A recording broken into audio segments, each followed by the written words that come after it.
3.5 शक्तिपीठांपैकी एक असलेल्या श्री सप्तशृंगी गडावर कोजागिरी पौर्णिमेच्या पावन पर्वानिमित्त भक्ती, श्रद्धा आणि उत्साहाचा संगम पाहायला मिळालाय। अर्जुन युवा मित्र मंडळ, टायगर ग्रुप सामाजिक संघटना आणि कोजागिरी यात्रा उत्सव भक्तगण समिती यांच्या संयुक्त विद्यमाने मानाचा भव्य पालखी सोहळा अत्यंत उत्साहात पार पडलाय। या भव्य सोहळ्याचे आयोजन अध्यक्ष अर्जुन भाऊ काळे यांनी केले होते। विशेष म्हणजे यावेळी बॉलिवूड अभिनेत्री शिल्पा शेट्टी, शमिता शेट्टी, सुप्रसिद्ध अभिनेते मिलिंद गुणाजी, अभिनेत्री ममता कुलकर्णी तसेच पहिलवान तानाजी भाऊ जाधव आणि प्रशांत भाऊ काळे यांनी उपस्थित राहून उत्सवाची शान वाढवली आहे। यावेळी प्रमुख मान्यवरांच्या हस्ते देवीची आरती करण्यात आली। देवीच्या जयघोषाने संपूर्ण गड दुमदुम गेला आणि भक्तगणांनी अखंड श्रद्धेने देवीच्या दर्शनाचा लाभ घेत कोजागिरी पौर्णिमेचा हा अविस्मरणीय सोहळा साजरा केला।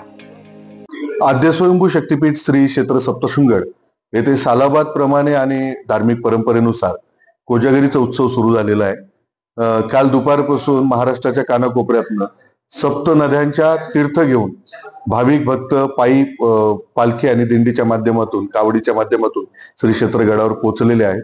जवळपास 2.5-1 लाख भाविक गडावरती आज आणि उद्याच्या दिवशी या कावड आणि छबिना उत्सवासाठी असणार आहेत।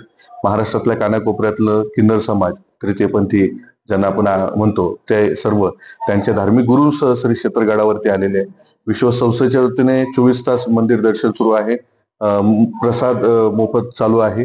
निवास व्यवस्था केलेली आहे। सुरक्षा यंत्रणा आणि जिल्हा प्रशासनाचे सर्व विभाग या संयुक्तिक उपक्रमामध्ये त्या पद्धतीने योगदान देत आहे। महत्वाचे काही अभ्यागत आहे, जसे सृष्टीतल्या शिल्पा शेट्टी असतील किंवा मिलिंद गुणाजी असतील, याबरोबर ती आता मध्यंतरी कुंभमेळ्याच्या काळात संन्यास घेतलेल्या ममता कुलकर्णी, जे आता ममता नंदगिरी म्हणून प्रचलित आहेत, हे सर्व सेलिब्रिटीज आज या उपक्रमासाठी आवर्जून उपस्थित राहणार आहेत। विश्व संस्थेच्या वतीने, स्थानिक ग्रामपालिकेच्या वतीने आणि जिल्हा प्रशासनाच्या वतीने मान्य अध्यक्ष विश्वस्त मंडळ, मान्य जिल्हाधिकारी नाशिक, माननीय पोलीस अधीक्षक नाशिक यांच्या मार्गदर्शनामध्ये सदरचा उत्सव शांततामय वातावरण सुरू आहे। ब्युरो रिपोर्ट, नाशिक लोकशाही न्यूज, नाशिक।